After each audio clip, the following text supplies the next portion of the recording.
Febrero de 1943. El viento helado soplaba a través del paso de Kasserine en Túnez, llevando consigo el olor a cordita, gasolina quemada y carne carbonizada. Para los soldados estadounidenses del segundo cuerpo, este no era el glorioso campo de batalla que habían visto en las películas de propaganda en casa. Esto era el infierno, y lo peor de todo, era un infierno del que estaban huyendo. A lo largo de kilómetros de desierto pedregoso, se podía ver una escena que ningún general estadounidense jamás querría presenciar. Tanques Sherman ardiendo, camiones volcados y, lo más doloroso, filas interminables de soldados jóvenes, con los ojos vacíos por el terror, retirándose sin orden ni concierto. No era una retirada táctica, era una derrota total. El gran ejército de los Estados Unidos, la maquinaria industrial más grande del mundo, había sido aplastada en su primer encuentro real con la Wehrmacht alemana. Al otro lado de la línea, mirando a través de sus binoculares desde la torreta de un vehículo de mando, estaba el hombre responsable de esta carnicería, el mariscal de campo Erwin Rommel, el zorro del desierto. Para Rommel, los estadounidenses eran una broma. Había escrito en sus informes que eran un enemigo incompetente, mal liderado y obsesionado con la comodidad, incapaz de soportar la brutalidad de la guerra moderna. Y tenía razón. En Kasserine, sus experimentados Panzers habían destrozado las líneas americanas como si fueran de papel. Pero el problema del ejército estadounidense no estaba solo en los tanques alemanes. El problema estaba podrido desde adentro. La moral estaba por los suelos. Los soldados habían perdido la fe en sus líderes, en sus armas y en sí mismos. Se sentían abandonados en un continente extraño, luchando una guerra que no entendían, bajo el mando de oficiales que parecían más interesados en construir búnkeres seguros para ellos mismos que en liderar a sus hombres en el frente. La situación era tan crítica que llegó a los oídos de Dwight D. Eisenhower y del general George Marshall en Washington. Sabían que si no hacían algo drástico, y lo hacían rápido, la campaña en el norte de África se perdería. Y si perdían África, la invasión de Europa sería imposible. Estados Unidos podría perder la guerra antes de haberla empezado realmente. Eisenhower miró la lista de generales disponibles. Necesitaba a alguien que pudiera entrar en ese caos y no solo arreglarlo, sino transformarlo. No necesitaba un diplomático. No necesitaba un estratega cauteloso. Necesitaba un perro de presa. Necesitaba a alguien a quien no le importara ser odiado, siempre y cuando obtuviera resultados. Su dedo se detuvo en un nombre que inspiraba tanto miedo en sus subordinados como en sus enemigos: George S. Patton. Mientras tanto, en el cuartel general del segundo cuerpo, la atmósfera era de derrota. Los oficiales llevaban uniformes sucios, sin corbata, con las camisas desabrochadas. La disciplina había desaparecido. Los centinelas dormían en sus puestos. No había saludos militares. Era un ejército de fantasmas esperando el golpe final de los alemanes. Pero el 6 de marzo de 1943, el aire cambió. A lo lejos, en la carretera polvorienta que llevaba al cuartel general, se escuchó el rugido de un motor y el gemido agudo de una sirena. No era una sirena de ataque aéreo, era algo diferente.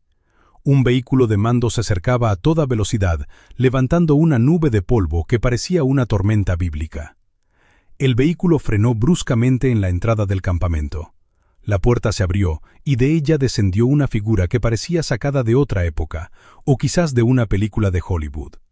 Llevaba pantalones de montar impecables, botas de cuero pulidas tan brillantes que podías ver tu reflejo en ellas, una chaqueta ajustada con filas de medallas y, lo más intimidante de todo, un casco lacado con 3 estrellas plateadas y 2 revólveres con empuñadura de marfil colgados a la cintura. George Patton no había venido a tomar el mando. Había venido a conquistar a su propio ejército. La primera impresión que tuvieron los soldados fue de shock. Estaban acostumbrados a generales que se escondían en túneles a kilómetros del frente. Pero aquí estaba este hombre, de pie como un gigante, con una mandíbula cuadrada y una mirada que parecía atravesar el alma de cualquiera que se cruzara con él. Patton miró a su alrededor. Vio la basura en el suelo. Vio a los soldados sin afeitar. Vio la falta de orgullo. Y su rostro se endureció con una furia fría. No hubo discursos motivadores suaves.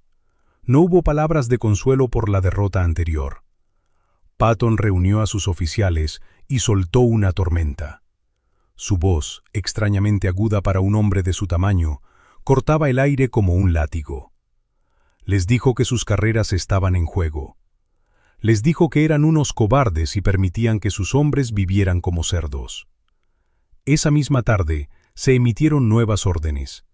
Órdenes que parecían una locura para hombres que acababan de escapar de la muerte. A partir de ese momento, todo el mundo, absolutamente todo el mundo, desde el cocinero hasta el mecánico, tenía que llevar el casco puesto las 24 horas del día, incluso en las letrinas. Todo el mundo tenía que llevar polainas abrochadas. Todo el mundo tenía que afeitarse cada mañana, sin importar si había agua caliente o no. Los soldados estaban furiosos. ¿Qué importaba si llevaban corbata cuando los tanques alemanes podían volarlos en pedazos? ¿Cómo iba a salvarles la vida el betún de las botas? Empezaron a llamarlo por apodos crueles. El más famoso de ellos, Viejo Sangre y Agallas. Decían con amargura, sí, será nuestra sangre y sus agallas. Pero Patton no era estúpido. Él sabía algo que estos hombres jóvenes habían olvidado. Sabía que un soldado que no se cuida a sí mismo, que no respeta su uniforme, pronto deja de respetar su misión y finalmente deja de creer que puede ganar. La disciplina no era solo estética, era psicológica. Patton estaba tratando de reconstruir el ego del ejército estadounidense desde cero, obligándolos a actuar como ganadores antes de que ganaran una sola batalla. Impuso multas severas, $15 por no llevar casco, una fortuna para un soldado raso en aquella época. Cerró el comedor de oficiales exactamente a la hora establecida. Si llegabas un minuto tarde, no comías. Patton mismo se escondía detrás de los arbustos o aparecía de la nada en los puestos avanzados para atrapar a los infractores. El miedo a encontrarse con Patton se volvió casi tan grande como el miedo a encontrarse con Rommel. Y entonces sucedió algo extraño. Pasaron los días. El odio hacia Patton seguía ahí, vivo y ardiente. Pero al afeitarse cada mañana, al ver sus botas limpias, al ver a sus oficiales obligados a cumplir las mismas normas estrictas, los soldados empezaron a caminar un poco más erguidos. Empezaron a saludarse con fuerza. El campamento se limpió. Los rifles se aceitaron. La maquinaria volvió a funcionar. Sin darse cuenta, el Viejo Sangre y Agallas había unido a sus hombres. Los había unido en su odio hacia él, sí, pero esa unión creó una hermandad. Ya no eran una turba de individuos asustados. Eran un grupo compacto, enojado y disciplinado. Y un ejército enojado es mucho más peligroso que uno asustado. Patton sabía que la disciplina era solo el primer paso. Ahora tenía que enseñarles a pelear, y tenía que hacerlo rápido, porque los alemanes no iban a esperar. Rommel todavía estaba ahí fuera, y estaba planeando su próximo movimiento. El plan de Patton era simple y brutal. Iba a convertir al segundo cuerpo en una máquina de ataque implacable. No quiero recibir mensajes que digan, «Estamos manteniendo nuestra posición», gritaba a sus comandantes. «No estamos manteniendo nada. Que los alemanes mantengan la suya. Nosotros avanzamos constantemente y no nos interesa nada excepto el enemigo». Les enseñó tácticas agresivas. Les enseñó a usar la artillería no como defensa, sino como un martillo para aplastar cualquier resistencia antes de enviar a la infantería. Les hizo entrenar hasta que sus músculos ardían y sus pulmones estallaban. Pero la verdadera prueba estaba por llegar. La inteligencia aliada informó que la 10ª División Panzer alemana se estaba moviendo. Se dirigían hacia un lugar llamado El Guetar. Iba a ser la revancha. Iba a ser el momento de la verdad. ¿Habían funcionado las polainas y los cascos limpios? ¿O volverían a correr los estadounidenses ante el poderío del Tercer Reich? La noche antes de la batalla, el silencio en el desierto era absoluto. Pero en las trincheras estadounidenses, el ambiente era diferente al de Kasserine. No había pánico. Había tensión, sí, pero era la tensión de un resorte a punto de soltarse. Los hombres revisaban sus armas una y otra vez. Sus cascos estaban puestos, sus botas estaban atadas. Patton había logrado lo imposible. Querían pelear. Querían demostrarle a ese viejo general loco que no eran cobardes, y querían demostrarle a los alemanes que habían cometido un error al subestimarlos. Al amanecer, el suelo empezó a temblar. El sonido inconfundible de las orugas de los tanques llenó el aire. Los Panzers alemanes emergieron del horizonte, monstruos de acero gris que habían conquistado toda Europa. Detrás de ellos venía la infantería de élite. Avanzaban con confianza, esperando que los estadounidenses se rompieran y huyeran como la última vez. Patton estaba en su puesto de observación, un pequeño promontorio rocoso que dominaba el valle. Tenía sus binoculares en la mano y un cigarro apagado en la boca. A su alrededor, sus ayudantes estaban nerviosos. Si esta batalla se perdía, la carrera de Patton terminaba, y probablemente la guerra en África también. Pero Patton no estaba nervioso, estaba en su elemento. Había estudiado a Rommel, había leído sus libros, había analizado sus tácticas. Sabía exactamente lo que los alemanes iban a hacer. Esperaban que los estadounidenses dispersaran sus fuerzas, que intentaran defender cada centímetro de terreno. En cambio, Patton había preparado una trampa. Dejó que los alemanes avanzaran, dejó que se sintieran confiados. Y cuando los tanques enemigos estuvieron profundamente adentrados en el valle, expuestos y vulnerables, Patton dio la orden. El cielo se abrió. La artillería estadounidense, concentrada en masa como nunca antes, desató una lluvia de fuego sobre las columnas alemanas. No eran disparos dispersos, era una pared de explosiones. La disciplina que Patton había inculcado a sus artilleros dio sus frutos. Cargaban y disparaban con una precisión mecánica, ignorando el fuego enemigo que caía a su alrededor.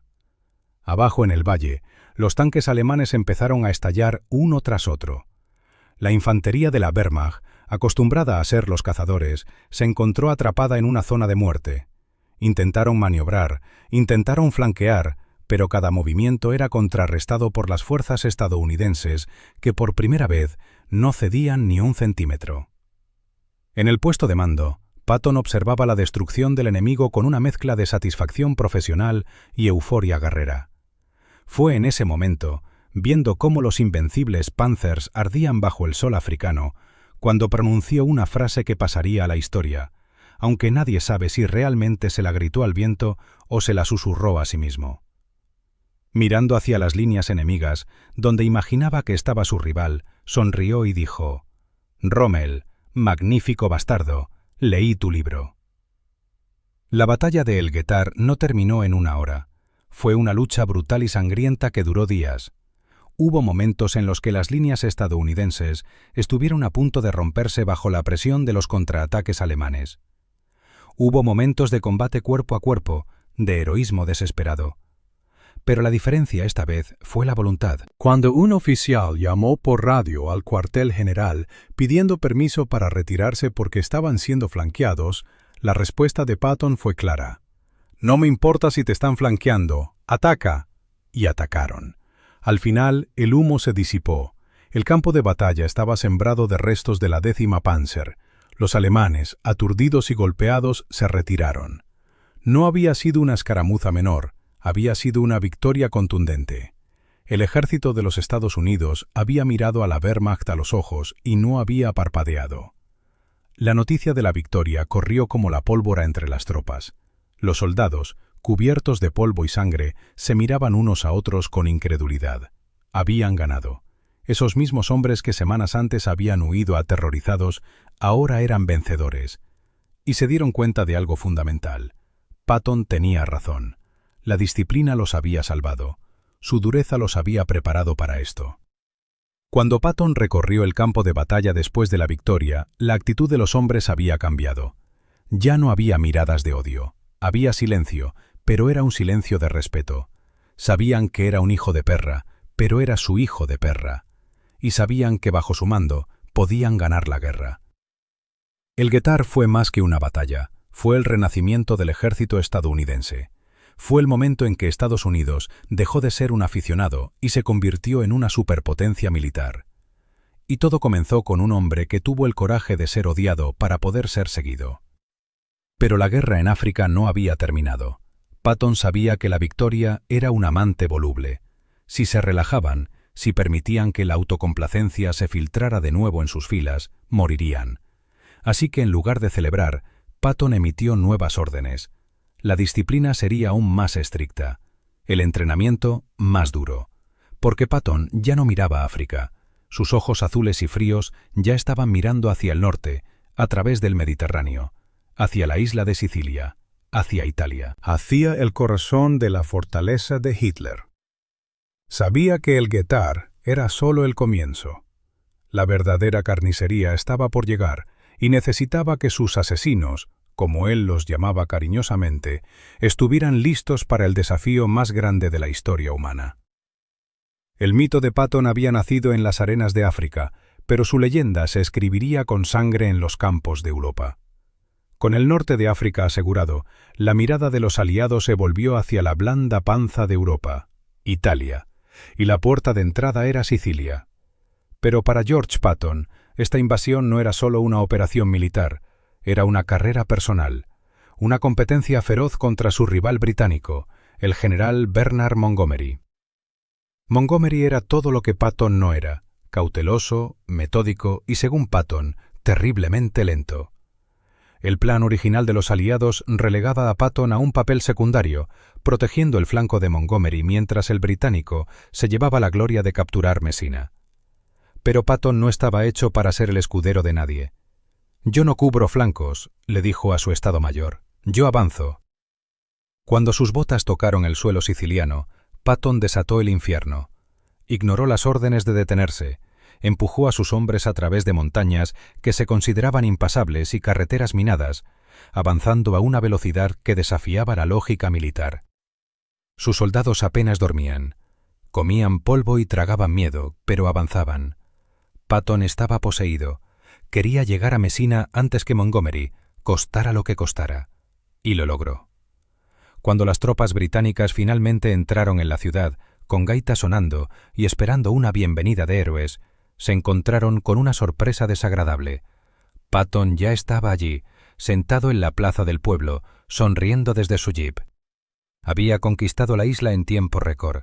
Era el héroe del mundo libre. Su fama estaba en su punto más alto. Pero la grandeza y la locura a veces viven en la misma mente. Y bajo el sol abrasador de Sicilia, la cuerda que sujetaba el temperamento de Patton finalmente se rompió. El 3 de agosto de 1943, Patton visitó un hospital de campaña. Le gustaba ver a sus heridos, esos hombres que habían sangrado por sus órdenes. Caminaba entre las camillas, hablando suavemente con los soldados que habían perdido brazos o piernas, con los que tenían el cuerpo lleno de metralla. Para Patton, esos eran los verdaderos héroes. Pero entonces llegó a una cama donde un soldado estaba sentado, llorando, sin heridas visibles. Era el soldado Charles Cool. Patton se detuvo. El aire en la tienda se congeló. Le preguntó al soldado qué le pasaba.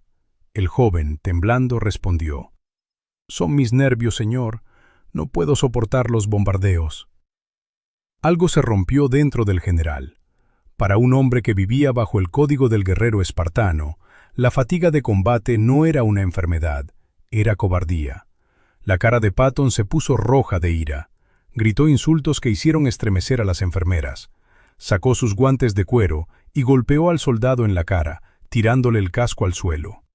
«No permitiré que este bastardo cobarde llore aquí junto a estos hombres valientes», rugió.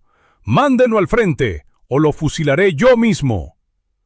Una semana después, sucedió de nuevo con otro soldado, Paul Bennett. Patton lo abofeteó y amenazó con dispararle. Patton pensó que estaba imponiendo disciplina, como lo había hecho en África con las corbatas y el afeitado. Pero esta vez se había equivocado. Había cruzado una línea sagrada.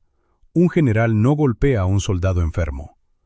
La noticia llegó a Eisenhower, llegó a los periodistas y finalmente llegó al público estadounidense. La reacción fue explosiva. Las madres y padres en Estados Unidos estaban furiosos. El héroe de Sicilia se había convertido en un villano. Querían su cabeza. El Congreso exigió su despido. Eisenhower se encontró en una posición imposible. Sabía que Patton era su mejor general de combate, pero no podía justificar sus acciones. Así que Eisenhower tomó una decisión salomónica. No despidió a Patton, pero lo castigó de la manera más dolorosa posible para un hombre con su ego. Lo sentó en el banquillo. Mientras el mundo se preparaba para la invasión más grande de la historia, el día D en Normandía, George Patton fue dejado de lado. Se le ordenó comandar un ejército fantasma en Inglaterra, un ejército de tanques inflables y camiones de madera diseñado para engañar a los alemanes. Mientras otros generales ganaban gloria en las playas de Francia, Patton estaba atrapado en una mansión inglesa, paseando a su perro, sintiendo que su destino se le escapaba de las manos. Escribió en su diario con amargura: «Parece que mi destino es morir en la oscuridad». Pero el destino y Adolf Hitler tenían otros planes. Diciembre de 1944. La guerra en Europa parecía estar llegando a su fin. Los aliados habían liberado Francia y avanzaban hacia Alemania. Los soldados estadounidenses soñaban con pasar la Navidad en casa. Se sentían seguros, demasiado seguros. En medio de los densos bosques de las Ardenas, en la frontera con Bélgica, el ejército alemán estaba reuniendo sus últimas fuerzas para una apuesta final y desesperada. En el mayor secreto, Hitler había acumulado 400.000 hombres y miles de tanques. Su objetivo era romper la línea aliada, capturar el puerto de Amberes y forzar una paz negociada. El 16 de diciembre, el infierno se desató. Bajo la cobertura de una espesa niebla que impedía volar a los aviones aliados, los Panzers alemanes atacaron a las tropas estadounidenses desprevenidas. Fue una masacre. Las líneas aliadas se rompieron. El pánico se apoderó del frente. Unidades enteras fueron rodeadas.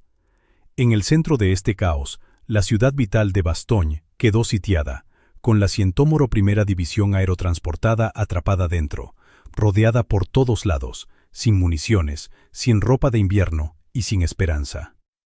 En el cuartel general aliado en Verdún, el ambiente era de crisis total. Eisenhower convocó a sus generales.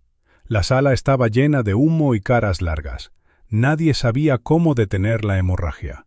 Necesitaban lanzar un contraataque masivo, pero mover un ejército entero en medio del invierno y girarlo 90 grados hacia el norte era una maniobra logística imposible. Llevaría semanas. Eisenhower se volvió hacia el hombre que había estado esperando este momento durante meses. El hombre que había sido humillado, apartado y silenciado. George Patton. Ahora estaba al mando del tercer ejército, pero estaba lejos, en el sur. «George», preguntó Eisenhower, «¿cuánto tiempo tardarías en girar tu ejército y atacar a los alemanes en las Ardenas?» Los otros generales esperaban una respuesta prudente. 2 semanas, tal vez. 10 días, siendo optimistas. Patton miró a Eisenhower con ese brillo peligroso de nuevo en sus ojos y dijo con calma: «Puedo atacar en 48 horas». La sala estalló en risas nerviosas e incredulidad. Era imposible, era una locura. Mover a 250.000 hombres, miles de tanques y camiones, por carreteras heladas, en plena ventisca, en 2 días. «No es una fanfarronada, Ike», dijo Patton, serio como la muerte. «Ya he dado las órdenes preliminares. Mis hombres ya están en movimiento». Y así comenzó la marcha más grande y brutal de la historia del ejército estadounidense. Patton condujo a sus hombres sin piedad. No durmieron. Marcharon a través de la nieve hasta las rodillas, con temperaturas bajo cero, empujando los camiones cuando se atascaban, comiendo raciones frías mientras caminaban. Patton estaba en todas partes, en su jeep abierto, gritando, animando, maldiciendo. «¡Sigan avanzando! ¡No se detengan por nada!». Sabía que los hombres de la Centabaima en Bastogne estaban muriendo. Sabía que cada minuto contaba. El clima era atroz. La nieve no dejaba de caer. Los aviones no podían despegar para dar apoyo. Desesperado, Patton hizo algo que ningún otro general haría. Llamó al capellán de su ejército y le ordenó: «Escríbame una oración para que haga buen tiempo». El capellán, sorprendido, escribió una oración pidiendo a Dios que detuviera la lluvia y la nieve. Patton ordenó que se imprimiera en miles de tarjetas y se repartiera a cada soldado. Y entonces, el milagro ocurrió. El 23 de diciembre, el cielo se despejó. El sol brilló sobre la nieve blanca.